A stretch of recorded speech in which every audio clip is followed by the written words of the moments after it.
السلام علیکم ورحمۃ اللہ وبرکاتہ، نحمدہ و نصلی علی رسولہ الکریم۔ ناظرین کرام، غیر مقلدین کے محقق ہیں ابو زید ضمیر صاحب انڈیا والے، انہوں نے ایک ان کی ویڈیو کلپ ہے، اس پر ہمارے ایک مناظر نے، عالم دین نے، مفتی صاحب نے ان کا جواب دیا ہے، بڑا زبردست جواب دیا، اس پر ہم گفتگو کرتے ہیں۔ لیکن یہ جو محقق ہیں غیر مقلدین کے، ان کا دعویٰ یہ ہے، وہ وہاں یہ کہتے ہیں کہ بھئی یہ یعنی عقیدہ رکھنا کہ اللہ ہر جگہ ہے، کہتے ہیں قرآن میں کہیں نہیں ہے، حدیث میں کہیں نہیں ہے، یہ انہوں نے کہا، ذرا آپ سن لیجئے۔ آپ دیکھیں کہ بہت سارے مسلمانوں کو آپ پوچھیں، کلمہ پڑھتا ہے، اللہ اور اس کے رسول کو مانتا ہے، اسلام کو مانتا ہے، قرآن کو مانتا ہے، نمازیں پڑھتا ہے، تہجد پڑھتا ہے، لیکن آپ پوچھیں گے اللہ کہاں ہے تو فوراً کہے گا اللہ ہر جگہ ہے، اس میں بھی کوئی شک ہے۔ لیکن اللہ ہر جگہ ہے کا عقیدہ قرآن میں کہیں نہیں ہے، حدیث میں کہیں نہیں ہے۔ اللہ تعالیٰ عرش پر ہے، اللہ تعالیٰ آسمانوں کے اوپر ہے، اللہ تعالیٰ ساتوں آسمانوں کے اوپر عرش کے اوپر ہے۔ تو یہ ابو زید ضمیر نے کہا ہے کہ اللہ ہر جگہ ہے، یعنی یہ عقیدہ رکھنا، یعنی یہ بات نہ قرآن میں کیا کہتے ہیں، کہیں نہیں ہے، قرآن میں، حدیث میں کہیں نہیں ہے، ٹھیک ہے۔ اب اس کا جواب ہمارے عالم دین مفتی صاحب نے دیا ہے، بڑا زبردست جواب دیا ہے، منہ توڑ جواب دیا ہے، اسے یوں کہتے ہیں نا کہ کرارا جواب دیا ہے۔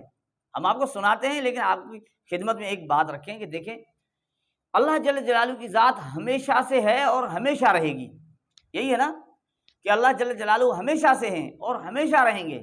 اب جب یہ آسمان نہیں تھا، زمین، پوری کائنات، یعنی کچھ بھی نہیں تھا، عرش بھی نہیں تھا، اس وقت اللہ تھے کہ نہیں تھے؟ بالکل تھے، اللہ کی ذات موجود تھی۔ اب اللہ موجود تھے تو کہاں تھے؟ ٹھیک ہے۔ اب دوسری بات یہ کہ آئندہ وقت میں، یعنی آنے والے وقت میں، قیامت کے دن، یہ سارا نظام اللہ جل جلالہ توڑیں گے، ختم کریں گے، اور آسمان پر ٹوٹ جائیں گے، عرش بھی ختم ہوا نا، کیونکہ کل من علیہا فان، پوری مخلوق تو ختم ہونی ہے نا۔ اب جب عرش بھی ختم ہو جائے گا، کچھ نہیں رہے گا، تو اللہ تو وجود ہوں گے۔ وَيَبْقَى وَجْهُ رَبِّكَ ذُو الْجَلَالِ وَالْإِكْرَامِ، اللہ کی ذات باقی رہے گی نا، تو وہ اللہ کہاں ہوں گے؟ اب دیکھیں، جب عرش پہلے نہیں تھا اس وقت بھی اللہ تھے، اب بعد میں بھی عرش ختم ہو جائے گا، اس وقت بھی اللہ تعالیٰ ہوں گے۔ اب کہاں ہوں گے؟ اس سے یہ معلوم ہوتا ہے کہ اللہ کسی مکان کے محتاج نہیں ہے کہ اللہ کے لیے عرش ہو تو اللہ کا وجود ہو، اللہ کسی مکان کے محتاج نہیں ہے۔ یہی اہل سنت والجماعت کا عقیدہ ہے کہ اللہ جل جلالہ مکان کے محتاج نہیں ہے، اللہ کے لیے قرب و بعد نہیں ہے۔ اللہ جل جلالہ نے خود کہیں عرش پر ہونے کا ذکر کیا، کہیں آسمان میں، کہیں زمین میں، کہیں ساتھ ہونے، بلکہ یہاں تک اللہ جل جلالہ خود کا وہ معکم اینما کنتم، جہاں بھی اللہ تمہارے ساتھ ہے، یہ ساری چیزیں موجود ہیں۔ لیکن ہم آپ کو بتانا یہ چاہتے ہیں کہ جب غیر مقلد ابو زید ضمیر نے یہ دعویٰ کیا کہ قرآن میں کہیں نہیں ہے، حدیث میں کہیں نہیں، تو ہمارے مفتی صاحب، مفتی عاطف حنفی صاحب نے بڑا زبردست اور منہ توڑ جواب دیا، اور وہ میں نے جب سنا تو میرے یعنی دل میں یہ خیال پیدا ہوا کہ یہ لازمی ہے کہ آپ سامعین و ناظرین کو یہ چیز سنانا ضروری ہے، تاکہ یہ بات اور بھی آ جائے کہ غیر مقلد یہ جو دعویٰ کرتے ہیں کہ قرآن پاک اور حدیث میں نہیں ہے، اس دعوے کی کیا حقیقت ہے، تاکہ لوگوں کو غیر مقلدین کی حقیقت کا پتہ چل جائے۔ تو ناظرین، آپ دیکھیں، مفتی عاطف حنفی صاحب نے قرآن پاک سے اور احادیث سے جو دلائل دیے سن لیں، اور پھر ان کا بھی چہرہ دیکھ لیں، جو کہتے ہیں کہ قرآن میں کہیں نہیں ہے، حدیث میں کہیں نہیں ہے۔ تو ذرا سن لیجئے مفتی عاطف حنفی صاحب نے کہ کیا کیا قرآن سے آیات پڑھی ہیں اور احادیث کیا سنائی ہیں۔ سورہ بقرہ کی آیت نمبر 115، اللہ تعالیٰ فرماتے ہیں وَلِلَّهِ الْمَشْرِقُ وَالْمَغْرِبُ فَأَيْنَمَا تُوَلُّوا فَثَمَّ وَجْهُ اللَّهِ، سورہ بقرہ کی آیت نمبر 186۔ وَإِذَا سَأَلَكَ عِبَادِي عَنِّي فَإِنِّي قَرِيبٌ، سورہ نساء کی آیت نمبر 108۔ یستخفون من الناس ولا یستخفون من اللہ وہو معہم اذ یبیتون ما لا یرضی من القول، سورہ قاف کی آیت نمبر 16۔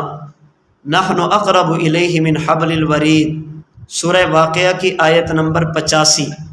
اللہ تعالیٰ فرماتے ہیں نحن اقرب الیہ منکم ولکن لا تبصرون، سورہ حدید کی آیت نمبر 4۔ وَهُوَ مَعَكُمْ أَيْنَمَا كُنْتُمْ، سورہ مجادلہ کی آیت نمبر 7۔ مَا يَكُونُ مِن نَجْوَى ثَلَاثَةٍ إِلَّا هُوَ رَابِعُهُمْ وَلَا خَمْسَةٍ إِلَّا هُوَ سَادِسُهُمْ وَلَا أَدْنَىٰ مِن ذَلِكَ وَلَا أَكْثَرَ إِلَّا هُوَ مَعَهُمْ أَيْنَمَا كَانُوا، صحیح مسلم کی دوسری جلد۔ قیامت کے دن اللہ کریم اپنے بندوں سے فرمائیں گے اما علمت انک لو عدتہ لوجدتنی عندہ، اے میرے بندے، جو فلاں مسلمان، فلاں بندہ بیمار ہوا تھا، اگر تو اس کی عیادت کرتا تو مجھے اس کے پاس موجود پاتا۔ سنن ترمذی کتاب التفسیر، اللہ کے نبی فرماتے لو انکم دلیتم بحبل الی الارض السفلی لہبط علی اللہ، اگر تم ایک رسی کو 7ویں زمین تک بھی لٹکاؤ گے تو وہ رسی اللہ کے پاس پہنچے گی۔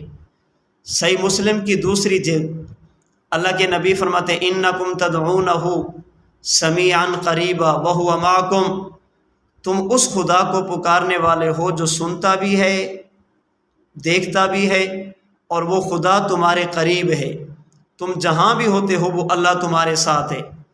سنن الکبریٰ بیہقی، ایک صحابی نے اللہ کے نبی کی خدمت میں عرض کی یا رسول اللہ ما تزکیۃ المرء نفسہ، انسان کے نفس کا تزکیہ کیا ہے، کب تزکیہ ہوتا ہے؟ اللہ کے نبی نے فرمایا ان یعلم ان اللہ معہ حیث ما کان، جب انسان کا ایمان اور عقیدہ یہ بن جائے کہ وہ جہاں بھی جائے گا اللہ اس کے ساتھ ہوں گے۔ المعجم الاوسط طبرانی، اللہ کے نبی فرماتے ان افضل الایمان ان تعلم ان اللہ معک حیث ما کنت، بہترین ایمان یہ ہے کہ انسان یہ عقیدہ بنا لے کہ وہ جہاں بھی جائے گا اللہ اس کے ساتھ ہوں گے۔ تو ناظرین کرام، آپ نے سنا مفتی عاطف حنفی صاحب نے قرآن پاک کی آیات بھی پڑھی ہیں، احادیث بھی پڑھی ہیں، جن میں مطلب واضح موجود ہے۔ اللہ کے رسول خود فرما رہے ہیں کہ بھئی کیا ایمان بتا رہے ہیں نا کہ اللہ کو ہر جگہ ماننا، اور قرآن پاک میں یہ چیز جا بجا آئی ہے۔ اب آپ بتائیں کہ یہ جو کہتے ہیں نا کہ جہمیہ ہیں فلاں ہیں، اب جو لوگ قرآن پاک کو مانے، احادیث کو مانے، وہ تو گمراہ ٹھہرائیں۔ ویسے یہ کہتے ہیں ہم قرآن حدیث کو ماننے والے، حدیث لاؤ دلیل لاؤ۔ اب قرآن موجود ہے، حدیث موجود ہے، لیکن غیر مقلد یہاں موجود آپ کو نظر نہیں آ رہا، غیر مقلد دوڑتا ہوا نظر آ رہا ہے۔ اللہ جل جلالہ ہمیں ان کی حقیقت کو سمجھنے کی توفیق عطا فرمائے۔ یہ ہے حقیقت۔